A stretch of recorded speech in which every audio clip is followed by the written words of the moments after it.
Thanks ಅಕ್ಕವ್ರೆ. ಇವತ್ತು late ಆಗೋಯ್ತು, ನೀವೇ ನಮ್ಮನ್ನ ಎಕ್ಸ್ಕ್ಯೂಸ್ ಮಾಡಬೇಕು. ಏನಿಲ್ಲ ಪರವಾಗಿಲ್ಲ, ಸ್ವಲ್ಪ ನೀರು ಸಾರಾಕಿ. ಥ್ಯಾಂಕ್ಸ್. ಕರ್ನಾಟಕದ ಇತಿಹಾಸದಲ್ಲಿ ನಾವು ಕರ್ನಾಟಕದ ಇತಿಹಾಸನ ಓದಬೇಕು ಅಂದರೆ ಹೆಂಗೆ ಶುರು ಮಾಡಬೇಕು ಅಂತ ಈ ಪುಸ್ತಕದಿಂದ ನೀವು ಆರಂಭಿಸ್ಬೋದು. ಕರ್ನಾಟಕ ಸಂಕ್ಷಿಪ್ತ ಇತಿಹಾಸ, ಸೂರ್ಯನಾಥ್ ಕಾಮತ್ ಅವ್ರದ್ದು. ರಾಜಕುಮಾರಿಯರ ವಿವಾಹ ಪ್ರಸಂಗಗಳು ಅಲ್ವಾ? ನಮ್ಮ ರಾಜಕುಮಾರಿ ಅಥವಾ ಯುವರಾಣಿಯರು ಇದ್ರಲ್ಲ, ಅವ್ರ ವಿವಾಹ ಪ್ರಸಂಗಗಳು, ಅದನ್ನು ಇರುವಂತಹ ಕೆಲವು ಘಟನೆಗಳನ್ನ, ಒರಿಜಿನಲ್ ಘಟನೆಗಳನ್ನ ಹಾಕಿದ್ದಾರೆ. ನಾಲ್ವಡಿಯವ್ರ ಬಗ್ಗೆ ನಾವೇನು ಹೇಳೋದು, ಇಂಥ ಮಾತನ್ನು ಕಾಲಿಗೆ ದಿನ ನಮಸ್ಕಾರ ಮಾಡಬೇಕು, ಫೋಟೋ ಇಟ್ಕೊಂಡು ನಾವು. ಆ್ಯಕ್ಚುಲಿ ರೋಮ ರೋಮಗಳು ನಿಂತವು ತಾಯೇ ಚೆಲುವ ಕನ್ನಡದೊಳೇನಿದು ಮಾಯೆ. ಸ್ನೇಹಿತರೆ, ನೀವು ಕಲಾಮಾಧ್ಯಮದಲ್ಲಿ ಕರ್ನಾಟಕ ಬಲ ಖ್ಯಾತಿಯ ಭುವನೇಶ್ ಅವ್ರನ್ನ ನೀವು ನೋಡಿದ್ದೀರಿ. ಅವರೇ ನಿಮ್ಗೆ ಹೊಸಬರಲ್ಲ. ಚಾಲುಕ್ಯರ ಇತಿಹಾಸ ಅಂತ ಅದ್ಭುತವಾಗಿ ತಿಳ್ಕೊಂಡಿದ್ದಾರೆ ಅವರು. ಕಲಾಮಾಧ್ಯಮ ಸುಮಾರು ಒಂದು 25 ಸಂಚಿಕೆ ಬಾದಾಮಿಯ ಚಾಲುಕ್ಯರು, ಅವರ ಇತಿಹಾಸ, ಅವರ ಸ್ಮಾರಕಗಳು, ಅಲ್ಲಿ ಅನೇಕ ವಿಷಯಗಳನ್ನು ನಮಗೆ ತಿಳಿಸಿ ತೋರಿಸ್ಕೊಟ್ರು. ಅಷ್ಟು ಮಾತ್ರ ಅಲ್ಲ, ಶಾಸನದ ಪುಸ್ತಕನೇ ಓದಿ ಬಂದು ಅನೇಕ ಶಾಸನಗಳನ್ನು ತೋರಿಸಿ ನಮಗೆ ಕನ್ನಡಿಗರು ಎಷ್ಟು ಹೆಮ್ಮೆ ಪಡಬೇಕು ಅಂತ ಅನ್ನೋದನ್ನ ಒತ್ತಿ ಸಾರಿ ಹೇಳಿದಂಥ ವೀರ ಕನ್ನಡಿಗ ನಮ್ಮ ಭುವನೇಶ್. ನಮಸ್ಕಾರ. ಹೇಗಿದ್ದೀರಿ ಭುವನೇಶ್? ನೋಡಿ ಹೀಗಿದ್ದೀನಿ. ಚೆನ್ನಾಗಿದ್ದೀರಾ? ಚೆನ್ನಾಗಿದ್ದೀನಿ, ಫಸ್ಟ್ ಕ್ಲಾಸ್ ಆಗಿದ್ದೀನಿ. ನಿಮ್ಮಂಥ ಫ್ರೆಂಡ್ಸ್ ಇದ್ಮೇಲೆ ಚೆನ್ನಾಗಿರ್ತೀವಿ ತಾನೆ? ಹೌದು. ಸರ್, ನಿಮ್ಮ ಮನೆಗೆ ಬರ್ಬೋದಾ? ಬನ್ನಿ ಸರ್, ದಯವಿಟ್ಟು ಬನ್ನಿ. ಯಾವ ಬಡಾವಣೆ ಇದು? ಇದು ಹೊಸಕೇರಳ್ಳಿ. ಓಕೆ. ಬನಶಂಕರಿ 3ನೇ ಅಂತ. ಸೊ ಮನೆಗೆ ಬಂದ ತಕ್ಷಣ ಇದೆ, ಮಜ್ಜಿಗೆ ಕೊಡ್ತಾ ಇದ್ದಾರೆ ಅವ್ರು. ಹಿಂಗೆ ಡೇ ಟೈಮಲ್ಲಿ ಮಜ್ಜಿಗೆ ಕೊಡ್ತಾರೆ ಅವರು. ತಗೊಳ್ಳಿ ಸರ್. ಅಂದರೆ ನೈಟ್ ಟೈಮ್ ಬೇರೆ ಕೊಡ್ತಿದ್ದೆ. ಇಲ್ಲ ಸರ್, ನಾನೇನು ಹೇಳಲಿಲ್ಲ, ಎಲ್ಲ ಅವ್ರು ಹೇಳ್ತಾ ಇದ್ರು ಪಾಪ. ಮಾ ನಮಸ್ತೆಮ್ಮ. ಪಾರ್ವತಮ್ಮನವರು. ಪಾರ್ವತಮ್ಮ ಅಂದ್ಬಿಟ್ಟು BL ನಲ್ಲಿ ರಿಟೈರ್ಡ್ 2002 ಕೆಲಸ ಮಾಡ್ತಿದ್ರು. ಅಲ್ಲಿ ಇನ್ಸ್ಪೆಕ್ಷನ್ ಆಫೀಸರ್ ಆಗಿ ರಿಟೈರ್ಡ್ ಆಗಿದೆ.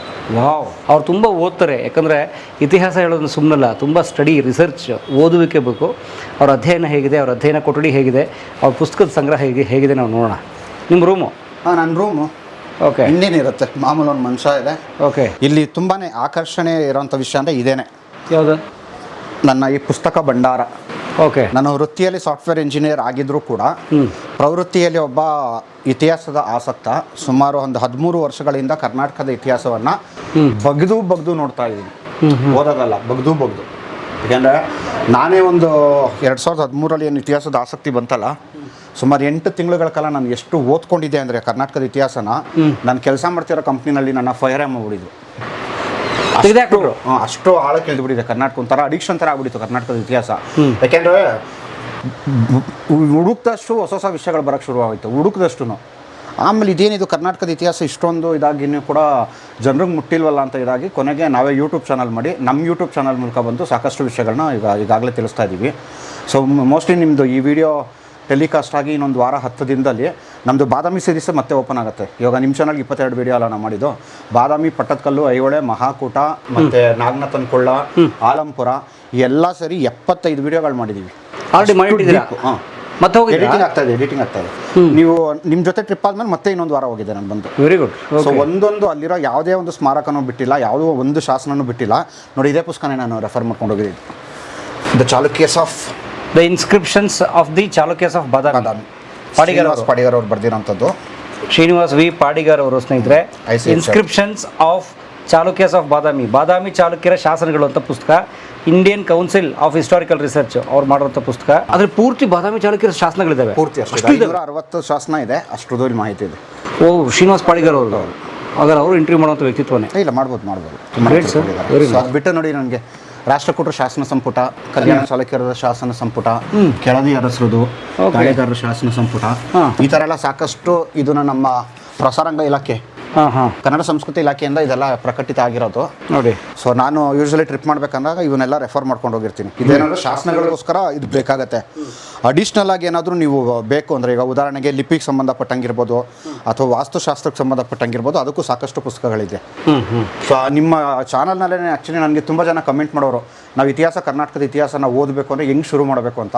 ಸೊ ಹಾಗಾಗಿ ನಾನು ವೀಕ್ಷಕರಿಗೆ ನಾನು ಫಸ್ಟು ಯಾವುದನ್ನು ತೋರ್ಸೋಕ್ಕೆ ಇಷ್ಟಪಡ್ತೀನಿ ಅಂದರೆ, ಇಲ್ಲಿ ಈ ಪುಸ್ತಕದಿಂದ ನೀವು ಆರಂಭಿಸ್ಬೋದು. ಯಾವುದು ಬುಕ್? ಕರ್ನಾಟಕ ಸಂಕ್ಷಿಪ್ತ ಇತಿಹಾಸ, ಸೂರ್ಯನಾಥ್ ಕಾಮತ್ ಅವ್ರದ್ದು. ಇದರಲ್ಲಿ ಸಂಕ್ಷಿಪ್ತವಾಗಿ ಕರ್ನಾಟಕದ ಇತಿಹಾಸನ ಹೇಳ್ಕೊಂಡು ಹೋಗ್ತಾರೆ. ಓಕೆ, ಪ್ರಿಸೈಸ್ ಆಗಿ.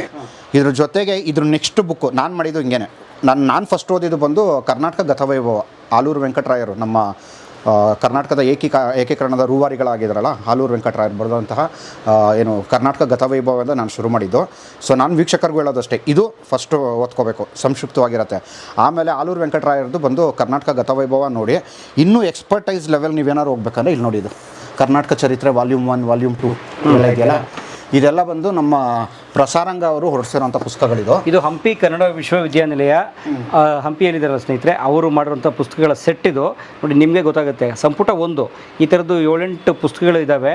ಕರ್ನಾಟಕ ಚರಿತ್ರೆ, ಭಾರತೀಯ ಚರಿತ್ರೆ, ಏಷ್ಯಾ ಚರಿತ್ರೆ, ಅಮೆರಿಕ ಚರಿತ್ರೆ, ಇಡೀ ವಿಶ್ವ ಚರಿತ್ರೆ ಇತ್ಯಾದಿ ಅನೇಕ ಸಂಪುಟಗಳನ್ನ ಮಾಡಿದ್ದಾರೆ. ಸೊ ಅದ್ರಲ್ಲಿ ಕರ್ನಾಟಕ ಚರಿತ್ರೆ ಪುಸ್ತಕ ಭಾಳ ಚೆನ್ನಾಗಿದೆ ನೋಡಿ. ಇದು ನಮ್ಮ ಪ್ರೊಫೆಸರ್ ಬಿ ಶೇಖ್ ಅಲಿ ಅವರು, ನಾನು ಅವ್ರನ್ನ ಒಂದು ಕಾಲದಲ್ಲಿ ಭೇಟಿ ಮಾಡಿದೆ ಅನ್ನೋದು ನನ್ನ ಹೆಮ್ಮೆ.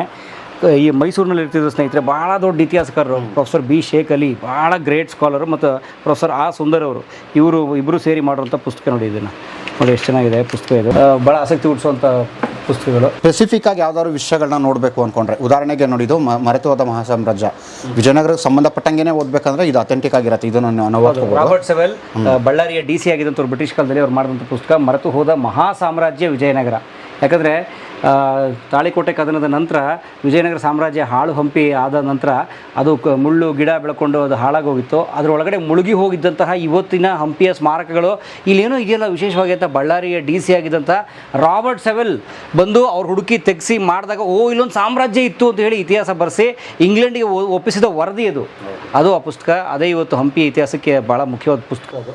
ಇದಲ್ಲದೆ ಮತ್ತೆ ನೋಡಿ, ಈಗ ಮೊನ್ನೆ ನಾವು ಟ್ರಿಪ್ ಮಾಡಬೇಕಂದಾಗ ನಿಮಗೆ ಅಷ್ಟೊಂದು ಮಾಹಿತಿಗಳನ್ನ ಎಲ್ಲಿಂದ ಕೊಟ್ಟೆ ಅಂದ್ರಲ್ಲ, ಒಂದು ಶಾಸನಗಳನ್ನ ರೆಫರ್ ಮಾಡಿದ್ದು ಚಾಲುಕ್ಯರ ಸಂಬಂಧಪಟ್ಟಂಗೆ ನೋಡಿ. ಇದು ಬಾದಾಮಿ ಚಾಲುಕ್ಯ ಸಂಪದ ಅಂತ ಇದೆಯಲ್ಲ ಪುಸ್ತಕ. ಇದನ್ನು ಶ್ರೀರಾಕಾಂತ್ ಪತ್ತರ್ ಅವರು ಆ ಭಾಗದಲ್ಲಿ ಇತಿಹಾಸವನ್ನು ತುಂಬಾ ಆಳವಾಗಿ ಅಧ್ಯಯನ ಮಾಡಿದ್ರು. ಅವರ ನೇತೃತ್ವದಲ್ಲಿ ಬಿಡುಗಡೆ ಆದಂಥ ಈ ಪುಸ್ತಕ. ಇದರಲ್ಲಿ ಬಾದಾಮಿ ಚಾಲುಕ್ಯರ ಪರಿಸರದ ಬಗ್ಗೆ ತುಂಬಾ ಚೆನ್ನಾಗಿ ವಿಷಯಗಳನ್ನ ಕೊಟ್ಟಿದ್ದಾರೆ. ಇದೊಂದು. ಮತ್ತು ನಾನು ನಿಮಗೆ ಇದನ್ನು ಇಂಟರ್ವ್ಯೂ ಮಾಡಬೇಕಂದಾಗ ಇಮ್ಮಡಿ ಪುಲಕೇಶಿದು ಬೇರೆ ದೇಶಗಳಲ್ಲಿ ಮಾಡಿದಂತಹ ಒಂದು ದಿಗ್ವಿಜಯಗಳ ಬಗ್ಗೆ ಏನಿದೆ ಇರಾಕ್ ಮೇಲೆ ಸಾಕಷ್ಟು ಜನ ಬಂದು ಕಮೆಂಟ್ ಹಾಕೋರು, ಅದಕ್ಕೆಲ್ಲ ಆಧಾರ ಎಲ್ಲಿದೆ ಅಂತ ನೋಡಿ. ಈ ಪುಸ್ತಕ ಇದು 2 ವರ್ಷದ ಹಿಂದೆ ಬಿಡುಗಡೆ ಆಗಿರೋದು, the Bharat military conquest in foreign lands. So Bharat military conquest in foreign lands ಅಂತ ಈ ಪುಸ್ತಕ. ಈ ಪುಸ್ತಕದಲ್ಲಿ ನಿಮಗೆ ಒಂದು ವಾಲ್ಯೂಮ್ ಇದೆ, ಇಲ್ಲಿ ತೋರಿಸ್ತೀನಿ. ಇಲ್ಲಿ ನೋಡಿ, ಇದು ಇರಾಕ್, ಅರೇಬಿಯನ್, ಪರ್ಷಿಯನ್ ಗಲ್ಫ್ ಅಲ್ಲಿ ಚಾಪ್ಟರ್ 5ನೇ ಪಾಠದಲ್ಲಿ Chalukya Pulakeshin the great's naval strikes at the heart of the first caliphate ಸಾಮ್ರಾಜ್ಯ ನೀವು ಹೇಳ್ತಿದ್ದೀರಲ್ಲ. ಈ ಒಂದು 5ನೇ ಚಾಪ್ಟ್ರಲ್ಲಿ ಬಂದು ನಮ್ಮ ಇಮ್ಮಡಿ ಪುಲಕೇಶಿ ಇರಾಕ್ ಮೇಲೆ ಮಾಡಿದಂಥ ಯುದ್ಧಗಳೇನಿತ್ತಲ್ಲ ಅದ್ರ ಸಮಗ್ರವಾಗಿ ವಿವರಗಳನ್ನು, ತಬ್ರೀದು ಏನೇನು ದಾಖಲೆಗಳನ್ನ ಇಟ್ಟಿದ್ದಾರೆ ಅದರದೆಲ್ಲ ಪೂರ್ತಿ ಕೊಟ್ಟಿದ್ದಾರೆ. ಹಾಗಾಗಿ ಯಾರಾದರೂ ಓದಂಗಿರ ಇದು ಮಸ್ಟ್ ಅಂಡ್ ಶುಡ್ ಇಮ್ಮಡಿ ಪುಲಕೇಶಿ ಬಗ್ಗೆ ತಿಳ್ಕೊಬೇಕಂದ್ರೆ. ಇದು ಬಿಟ್ಟು ನಾವು ಸಾಧಾರಣವಾಗಿ ಈಗ ನೋಡಿ, ಹಿಂದೆ ನಾವು ಈಗ ಕನ್ನಡ ನಾಡು ಎಷ್ಟು ವಿಶಾಲವಾಗಿ ಹರಡಿತ್ತು ಅಂದರೆ, ನಮ್ಮ ಕವಿರಾಜ ಮಾರ್ಗದಲ್ಲಿ ಹೇಳಿರೋದೇನು, ಕಾವೇರಿಯಿಂದ ಗೋದಾವರಿ ವರಮಿದ್ದ ನಾಡಾದ ಅಂತ ಹೇಳ್ತಾರಲ್ಲ, ಅಂದರೆ ಕಾವೇರಿಯಿಂದ ಗೋದಾವರಿವರೆಗೂ ಅಲ್ಲಿವರೆಗೂ ನಮ್ಮ ಕರ್ನಾಟಕ ಹರಡಿದ್ದಕ್ಕೆ ಇವತ್ತಿಗೂ ಏನಾದ್ರು ಕುರುಹುಗಳಿದೆಯಾ? ಅದು ಭಾಷೆ ವಿಷಯದಲ್ಲಿರ್ಬೋದು, ಸಂಸ್ಕೃತಿ ವಿಷಯದಲ್ಲಿರ್ಬೋದು, ಆಚಾರ ವಿಚಾರಗಳ ವಿಷಯದಲ್ಲಿರ್ಬೋದು, ಅಂಥವುಗಳನ್ನೆಲ್ಲ ನೀವು ಮಾಹಿತಿ ತೊಗೋಬೇಕಂದ್ರೆ ನಮ್ಮ ಚಿದಾನಂದ ಮೂರ್ತಿ ಅವರು ಮಾಡಿರೋಂಥ ಸಂಶೋಧನಾ ಪುಸ್ತಕ ಇದು, ಬೃಹತ್ ಕರ್ನಾಟಕ ಭಾಷಿಕ ಸಾಂಸ್ಕೃತಿಕ. ಅಂದ್ರೆ ನಮ್ಮ ಕರ್ನಾಟಕ ಹೀಗೆ ಹೇಳ್ತೀವಲ್ಲ, ಕಾವೇರಿಯಿಂದ ಆ ಗೋದಾವರಿವರೆಗೂ ಇರ್ಪನಾಡೆ ಕನ್ನಡ ನಾಡು ಅಂತ, ಆ ನಾಡಿನ ಬಗ್ಗೆ ಇರುವಂಥ ಕುರುಹುಗಳು. ಹೌದು. ಇದರಲ್ಲೇನೆ ನಾನು ನೇಪಾಳ ಟ್ರಿಪ್ ಅಂತ ನೀವು ಕೇಳಿದ್ರಲ್ಲ, ನೇಪಾಳಕ್ಕೂ ಕರ್ನಾಟಕಕ್ಕೂ ಇರುವಂತಹ ಐತಿಹಾಸಿಕ ನಂಟೇನು ಅನ್ನೋದನ್ನು ಕೂಡ ಇದರಲ್ಲಿ ಹಾಕಿ ಬರೆದಿದ್ದಾರೆ. ತೋರಿಸ್ತೀನಿ ಅದನ್ನು ನೋಡಿ. ಇಲ್ಲಿ ಕರ್ನಾಟಕ ನೇಪಾಳ ಸಾಂಸ್ಕೃತಿಕ ಸಂಬಂಧ. ಓಕೆ. ಸೊ ನಾವು ಇದನ್ನು ರೆಫರ್ ಮಾಡೋದ್ರ ಜೊತೆಗೆ ನಾನು ನೇಪಾಳ ಪ್ರವಾಸ ಮಾಡಿದಾಗ ಇನ್ನೊಂದು ದ ಕರ್ನಾಟಕ್ಸ್ ಆಫ್ ಮಿಥಿಲಾ ಅಂತ CPN ಸಿನ್ಹಾ ಅಂದ್ಬಿಟ್ಟು ಆ ಭಾಗದಲ್ಲಿ ಇತಿಹಾಸ ಬರೆದಿದ್ದಾರೆ. ಇಂಗ್ಲೀಷ್ನಲ್ಲಿದೆ ಅದು ಆ್ಯಕ್ಚುಲಿ. ನಾನು ಟ್ರಿಪ್ ಮಾಡಬೇಕಂದಾಗ ಆ ಪೂರ್ತಿ ಇದನ್ನು ಓದ್ಕೊಂಡು ದ ಕರ್ನಾಟಕ್ಸ್ ಆಫ್ ಮಿಥಿಲಾ ಏನು ಆ ಪುಸ್ತಕ ಇದೆಯಲ್ಲ ಅದನ್ನು ಓದಿ ಅದ್ರ ಜೊತೆಗೆ ಇದನ್ನು ರೆಫರ್ ಮಾಡಿಕೊಂಡು ನೇಪಾಳ ಪ್ರವಾಸ ಮಾಡಿ ನಾನು ವೀಡಿಯೋಗಳು ಮಾಡಿದ್ದು. ನನಗೆ ತುಂಬ ಹೆಮ್ಮೆ ಆಗಿದ್ದು ಒಂದು ವಿಷಯ ಏನಂದರೆ, ಈ ಪುಸ್ತಕದಲ್ಲಿ ನೇಪಾಳದ ಪ್ರವಾಸ ಇವ್ರು ಮಾಡಿರೋದು 2002ನೇ ಇಸ್ವಿನಲ್ಲಿ ಮಾಡಿದ್ದು.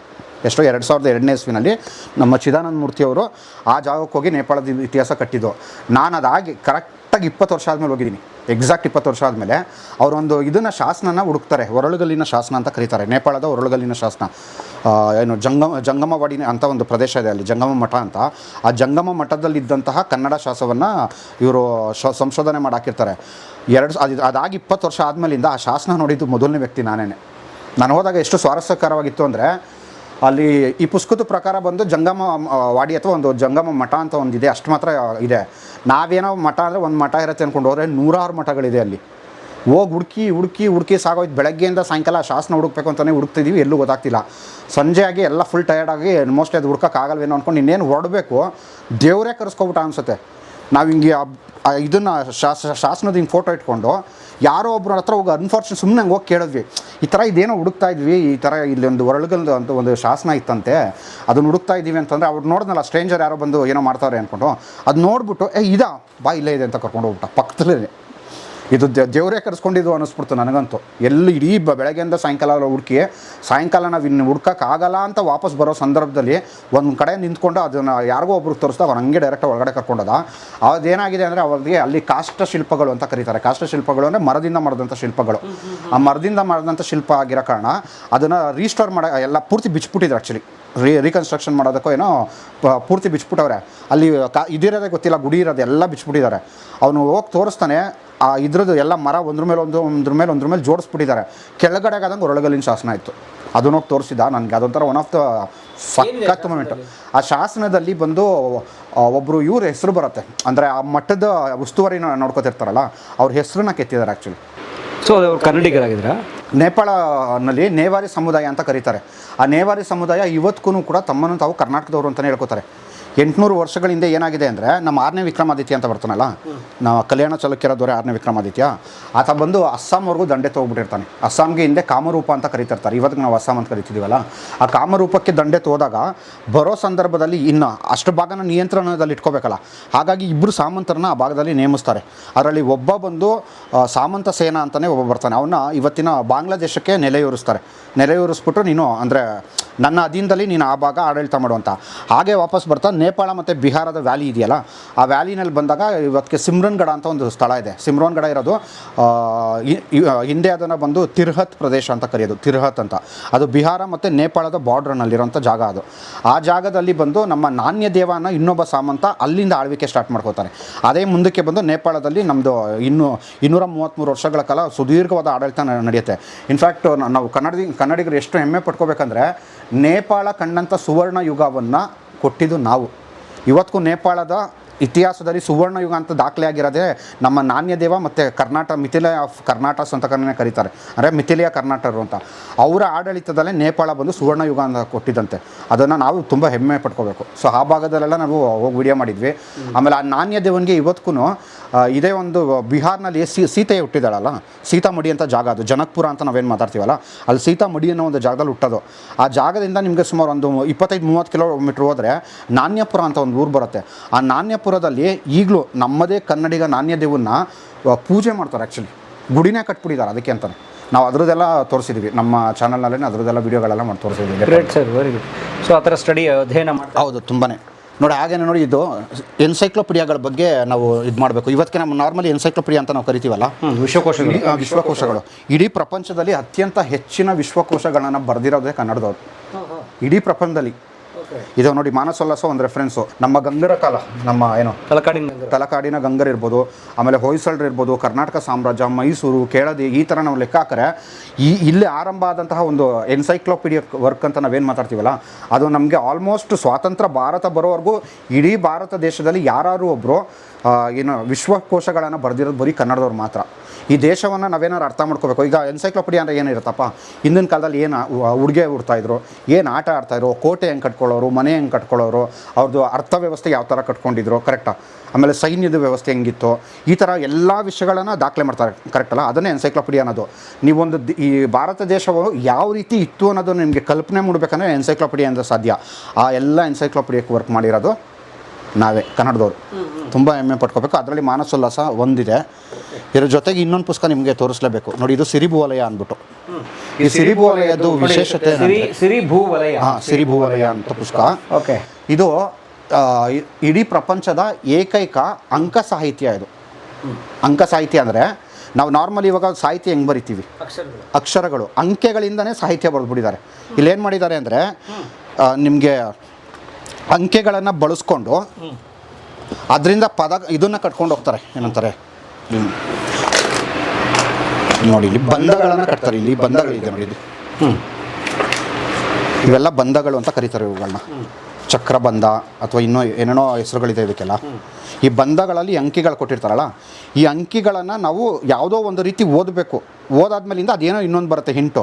ಆ ಹಿಂಟ್ ಇಟ್ಕೊಂಡು ಈಗ ಫಾರ್ ಎಕ್ಸಾಂಪಲ್ ಒಂದು ಪಝಲ್ ಆಗಿ ಬಂತು ಅಂದ್ಕೊಳ್ಳೋಣ, ಆ ಪಝಲನ್ನು ಮತ್ತೆ ನಾವು ಸಾಲ್ವ್ ಮಾಡಬೇಕಾಗತ್ತೆ. ಆ ಸಾಲ್ವ್ ಮಾಡಿದ್ರೆ ಬಂದು ನಿಜವಾದ ಇದು ಬರುತ್ತೆ. ಇದ್ರದ್ದು ವಿಶೇಷತೆ ಏನಂದರೆ ಇವತ್ತವರೆಗೂ ಸಿರಿಭೂವಲಯದ 5% ಇದು ಸಿಕ್ಕಿರೋದು ಕಲೆಕ್ಷನ್ನು. 95% ಸಿಕ್ಕಿಲ್ಲ. ಈಗಲೂ ಈ 5%ಅಲ್ಲಿ ಸುಮಾರು 10% ಕೂಡ ಡಿಕೋಡ್ ಆಗಿಲ್ವಂತೆ. ಅದು ಏನೂ ಕರಡಿಕೆ ಆಗ್ತಾಯಿಲ್ಲ, ಸಿಕ್ಕಿರೋದ್ರಲ್ಲಿ 5%ಅಲ್ಲಿ ಇನ್ನೂ ಇದು ಮಾಡಿಲ್ಲ. ಇದು ಇಡೀ ವಿಶ್ವದಲ್ಲಿ ಯಾರೂ ಮಾಡೋಕ್ಕಾಗದಿರೋಂಥ ಒಂದು ಸಾಹಿತ್ಯ ಇದು. ನಮ್ಮ ಕುಮ್ಮುದೆಂದು ಮುನಿ ಅಂತ ನಮ್ಮ ನಂದಿ ಹಿಲ್ಸ್ ಇದೆಯಲ್ಲ, ಆ ತಪ್ಪಲಿನಲ್ಲಿ ಇದ್ದಂಥ ಒಬ್ಬ ಮುನಿ, ಜೈನ ಮುನಿ, ಅವರ ಒಂದು ಇದು ನೇತೃತ್ವದಲ್ಲಿ ಬರೆದಿರೋಂಥ ಸಿರಿಭೂವಲಯ ಇದು. ಈ ಪುಸ್ತಕದ ಬಗ್ಗೆ ಯಾವ ಮಟ್ಟಕ್ಕೆ ನಾವು ಪ್ರಚಾರ ಮಾಡಬೇಕಿತ್ತು, ಅಥವಾ ಒಕ್ಕೂಟ ಸರ್ಕಾರ ಇದನ್ನು ಯಾವ ಮಟ್ಟಕ್ಕೆ ಪ್ರಚಾರ ಮಾಡಬೇಕಿತ್ತು ಅಂದರೆ, ಈಗೇನಾಗಿದೆ ಅಂದರೆ ಲಿಗೆಸಿ ಅಂತ ತೊಗೊಂಡ್ರೆ ಇಂಡಿಯಾದು ಸೂಪರ್ ಅದ್ಭುತ ಅಂದರೆ ಇದನ್ನೆಲ್ಲ ಇವಾಗ ಹೇಳ್ತಾರಲ್ಲ, ನಾರ್ಮಲಿ ಬಂದು ವೇದಗಳ ಬಗ್ಗೆ ಎಲ್ಲ ಮಾತಾಡ್ತಾರೆ, ಫೈನ್ ಮಾತಾಡಲಿ. ಆದರೆ ಇದರಲ್ಲಿ ಈ ಪುಸ್ತಕದಲ್ಲಿ ಇವರು ಹೇಳ್ತಿರಂಗೆ ಪ್ರಪಂಚದ ಎಲ್ಲ ವಿಷಯಗಳೂ ಅಡಕವಾಗಿದೆಯಂತೆ. ಅದು ಫ್ಯೂಚರ್ ಪ್ರಿಡಿಕ್ಷನ್ ಇರ್ಬೋದು, ಊಟದ ವಿಷಯ ಇರ್ಬೋದು, ಮ್ಯಾಥಮೆಟಿಕ್ಸ್ ಇರ್ಬೋದು, ಹಿಂಗೆ ಎಲ್ಲನೂ. ಆಮೇಲೆ ಇನ್ನೊಂದು ತುಂಬ ವಿಶೇಷವಾದ ಒಂದು ವಿಷಯ ಏನಂದರೆ, ಕನ್ನಡದವರು ಇಡೀ ಪ್ರಪಂಚದಲ್ಲಿ ಫಾರ್ ದ ಫಸ್ಟ್ ಟೈಮು ಪ್ರಪಂಚದಲ್ಲಿ ಎಷ್ಟು ಭಾಷೆಗಳಿದೆ ಅಂತ ದಾಖಲೆ ಆಗಿರೋದು ಪುಸ್ತಕ ಇದು. ಈ ಪುಸ್ತಕದಲ್ಲಿ 729 ಭಾಷೆಗಳು ಇಡೀ ಪ್ರಪಂಚದಲ್ಲಿ ಇದೆ ಅಂತ ದಾಖಲೆ ಮಾಡೋರೆ ಫಾರ್ ದ ಫಸ್ಟ್ ಟೈಮ್. ಇವತ್ತಿಗೆ ನಾವು ಹೇಳ್ತೀವಲ್ವ, ಇವಾಗ ಏನು ಅಂದರೆ ಪ್ರಪಂಚ ಎಲ್ಲ ಒಂದು ಗ್ಲೋಬಲ್ ಇದ್ರಲ್ಲಿ ಸೇರ್ಕೊಂಡಿರೋ ಕಾರಣ ಜಾಗತಿಕ ಮಟ್ಟದಲ್ಲಿ ಇವಾಗ ನಮಗೆಲ್ಲ ಗೊತ್ತಾಗ್ತಿದೆ ಎಷ್ಟು ಭಾಷೆಗಳಿದೆ ಏನು ಅಂತ. ಇದರಲ್ಲಿ ಕ್ಲಿಯರಾಗಿ ಹೇಳ್ಬಿಟ್ಟಿದ್ದಾರೆ 729 ಭಾಷೆಗಳು ಪ್ರಪಂಚದಲ್ಲಿದೆ ಅಂತ. ಅದನ್ನು ದಾಖಲೆ ಮಾಡಿರೋ ಮೊಟ್ಟ ಮೊದಲಿಗರು ಕೂಡ ನಾವೇನೆ. ಸೊ ಹಾಗಾಗಿ ಇವುಗಳೆಲ್ಲ ಆ್ಯಕ್ಚುಲಿ ನಾವು ಏನಾದರೂ ಎಷ್ಟಾಗತ್ತಷ್ಟು ರಿಸರ್ಚ್ ಮಾಡಿ ನೋಡಿದ್ದು, ನಾನು ಹೇಳಿದ್ನಲ್ಲ ಯಾವ ಥರ ಇರುತ್ತೆ ಅಂತ. ನಂಬರ್ಸ್ ನೋಡಿ, ಬರೀ ನಂಬರ್ಸ್ ನೋಡಿ. ಆ್ಯಕ್ಚುಲಿ ಸಾಹಿತ್ಯ ಇದನ್ನ ಏನಾದ್ರು ಓದೋಕ್ಕೆ ಶಕ್ತಿ ಇದ್ದರೆ ಅಥವಾ ಓದುವ ಕಲ್ತ್ಕೊಂಡ್ರೆ ನೋಡಿ, ಉದಾಹರಣೆ 48, 1, 54 ಇದನ್ನೆಲ್ಲ ಸೇರಿಸಿದ್ರೆ ಏನೋ ನಂಬರ್ ಬರುತ್ತೆ, ಅದನ್ನೊಂದು ಅರ್ಥ ಬರುತ್ತೆ. ಅಥವಾ ಯಾವುದೋ ಒಂದು ಆರ್ಡ್ರಲ್ಲಿ ಓದಬೇಕು, ಆ ಥರದ್ದು ಇದೆ ಅದು ಖಂಡಿತ. ಅಂದರೆ ಇದಕ್ಕೆ ರೀಪ್ಲೇಸ್ಮೆಂಟ್ನ ಕನ್ನಡದ ಒಂದು ಅಕ್ಷರಗಳನ್ನ ಮಾಡೋಕ್ಕೆ ಅಂತ ಹೇಳ್ತಾರೆ ಯೂಶಲಿ. ನೋಡಿ ಇಲ್ಲಿ ಹಾಕಿದ್ದಾರೆ ಈಗ ಕನ್ನಡದ ಅಕ್ಷರಗಳು ತಾನೇ ಇದು. ಈ ಕನ್ನಡದ ಅಕ್ಷರಗಳನ್ನು ರೀಪ್ಲೇಸ್ ಮಾಡ್ಕೊಂಡು ಹೋದಾಗ ಒಂದು ಮ್ಯಾಟ್ರಿಕ್ಸ್ ಬರುತ್ತೆ. ಆ ಮ್ಯಾಟ್ರಿಕ್ಸನ್ನು ಯಾವ ರೀತಿ ಓದಬೇಕು ಅನ್ನೋದನ್ನು ಒಂದು ಹಿಂಟ್ ಕೊಡ್ತಾರೆ. ಅದನ್ನು ಹಂಗೇ ನೋಡ್ಕೊಂಡು ಹೋದರೆ ನಿಮಗೆ ಏನೋ ಒಂದು ಔಟ್ಪುಟ್ ಬರುತ್ತೆ, ಒಂದು ಪಝಲ್ ಥರ. ಆ ಪಝಲ್ನ ನೆಕ್ಸ್ಟು ರಿಸಾಲ್ವ್ ಮಾಡೋದು ನಿಮ್ಗೆ ಆ್ಯಕ್ಚುಲಿ ಇದು ಬರೋದು. ಹಾಗಾಗಿ ಇದು ಪ್ರಪಂಚದ ತುಂಬ ದೊಡ್ಡ ಮಿಸ್ಟ್ರಿ ಈ ಪುಸ್ತಕ. ಏಕೈಕ ಅಂಕ ಸಾಹಿತ್ಯ, ಇಡೀ ಜಗತ್ತಿನ ಏಕೈಕ ಅಂಕ ಸಾಹಿತ್ಯ ಪುಸ್ತಕ ಮಾಡಿದ ಕನ್ನಡದವರು ನೋಡಿ. ನಾವು ಅದನ್ನು ಸೆಲೆಬ್ರೇಟೇ ಮಾಡ್ತಾ ಇಲ್ಲ. ಆ್ಯಂಡ್ ನಮಗೊಂದು ಭಾಳ ದೊಡ್ಡ ವಿಷಯ ಏನಂತಂದರೆ, ಈ ಸಿರಿ ಭೂವಲಯ ಕುಮುದೆಂದು ಮುನಿ ರಚಿಸಿದ್ದನ್ನು ಈಗ ಆ್ಯಕ್ಚುಲಿ ಹಾಸನದ ಹತ್ರ ಸಿರಿ ಭೂವಲಯದ ಸುಧಾರ್ಥಿ ಅಂತ ವ್ಯಕ್ತಿ ಒಬ್ಬರಿದ್ದಾರೆ, ಗಣ್ಯರು ಅವರು, ತುಂಬ ಸ್ಕಾಲರ್ ಅವರು. ಆ ಸಿರಿ ಭೂವಲಯದ ಸುಧಾರ್ಥಿ, ಅವರ ಹೆಸರು ಸುಧಾರ್ಥಿ ಅಂತ, ಅವ್ರು ತಮ್ಮ ಹೆಸರನ್ನೇ ಸಿರಿ ಭೂವಲಯದ ಸುಧಾರ್ಥಿ ಅಂತ ಮಾಡ್ಕೊಂಡಿದ್ದಾರೆ. ಅವರು ಈ ಪುಸ್ತಕದ ಬಗ್ಗೆ ತುಂಬ ಅಧ್ಯಯನ ಸಂಶೋಧನೆ ಮಾಡ್ತಾ ಇದ್ದಾರೆ. ನನ್ನ ಪುಣ್ಯ ಏನು ಗೊತ್ತಾ, ನನಗೊಂದ್ಸಲ ಅವರು ಆ ಒಂದು ಪುಸ್ತಕದ ಕಾಪಿನ ನನಗೆ ಕಳಿಸಿದ್ರು ಅವರು.